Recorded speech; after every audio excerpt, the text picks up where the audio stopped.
We provide you the platform to turn your dreams into reality. Give wings to your aspirations with KR Mangalam University. हरे कृष्णा।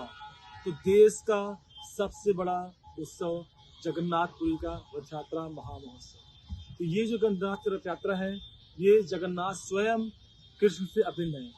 तो ये रथ यात्रा का जो महोत्सव है, ये सदियों पुराना बहुत बड़ा फेस्टिवल है।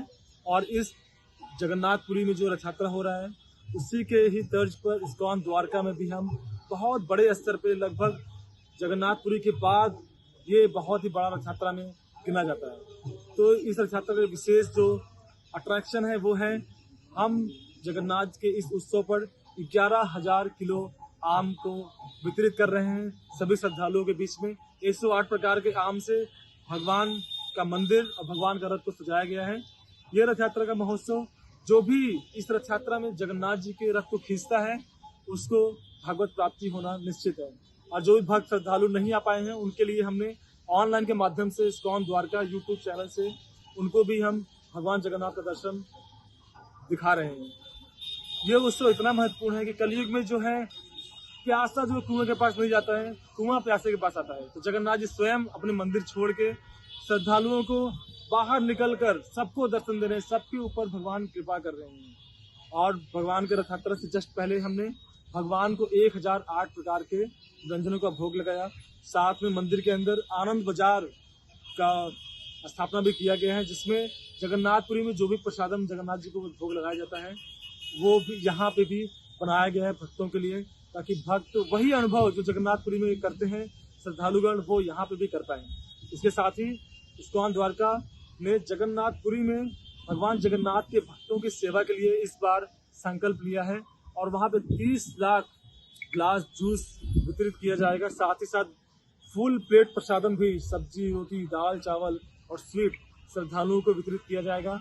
इसके लिए 20 देशों से वॉलंटियर्स एंड लगभग 5,000 वॉलंटियर्स सिविल डिफेंस के साथ में मिलके हम सब ये सेवाएं कर रहे हैं। जगन्नाथपुरी में इस बार जिस प्रकार से महाकुंभ में हमने बहुत बड़ी सेवा की थी, हम अदानी जी के ग्रुप के साथ मिलकर ये सेवा कर रहे हैं। जगन्नाथ जी का रथ यात्रा बहुत ही भव्य तरीके से निकाला गया है। मैं देख रहा हूँ कि पूरा रोड खचाखच भरा हुआ है। सारे भक्त बहुत सी हर्षित हैं, बहुत से उल्लासित हैं, और जगन्नाथ, जय बलदेव, जय सुभद्रा के जयकारे लग रहे हैं। बहुत ही हर्ष का समय है। और ये जो लीला है जगन्नाथ जी की, बहुत ही विशेष लीला है।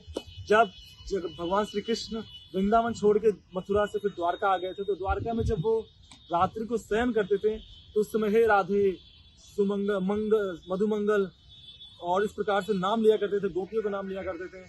तो जो रानियां थी वो सोचती थी, क्यों कृष्ण को इतना प्रेम करने के बाद भी वो इस प्रकार से राधे, मधुमंगल इस प्रकार से नाम क्यों लेते हैं। तो ये बात चर्चा चल रही थी। तो माता रोहिणी ने कहा, मैं इसके बारे में आपको बताऊंगी।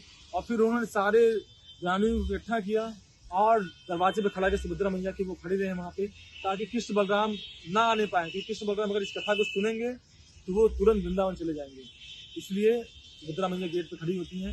लेकिन जब कथा शुरू होता है, सुभद्रा मैया इतनी तन्मय हो जाती हैं कि ध्यान नहीं देते कि कृष्ण बलराम भी आके उस कथा को सुन रहे हैं। तो कृष्ण बलराम इस कथा को सुन रहे हैं तो इतने भाव विभोर हो जाते हैं कि उनकी आंखें बड़ी बड़ी, उनकी हाथ पैर अंदर हो जाते हैं। इस प्रकार से दिव्य स्वरूप जगन्नाथ जी का, बलभद्र जी का, सुभद्रा मैया का प्रकट होता है। उस समय साक्षात नारद जी वहाँ पे आते हैं और बोलते हैं, प्रभु इतना सुंदर रूप आपने प्रदर्शित किया है, इस रूप को कृपया करके आप इस बद्ध जीवात्मा को दिखाएं ताकि इन सबका उद्धार हो। तो भगवान जगन्नाथ ने कहा, अवश्य ही मैं इस रूप को कलयुग के लोगों के लिए प्रकट करूंगा। तो आज जो हम रूप देखते हैं, ये स्वयं जगन्नाथ जी ही है, इनसे अभिन्न है। जय गौरा से कृष्ण से जगन्नाथ।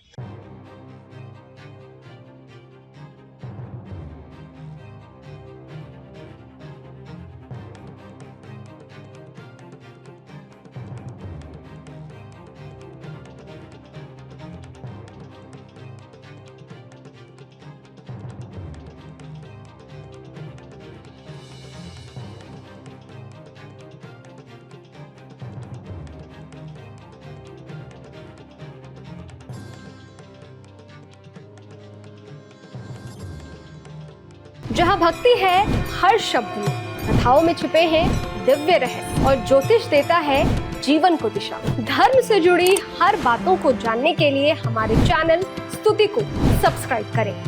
चैनल पर जाने के लिए इस लिंक पर क्लिक करें।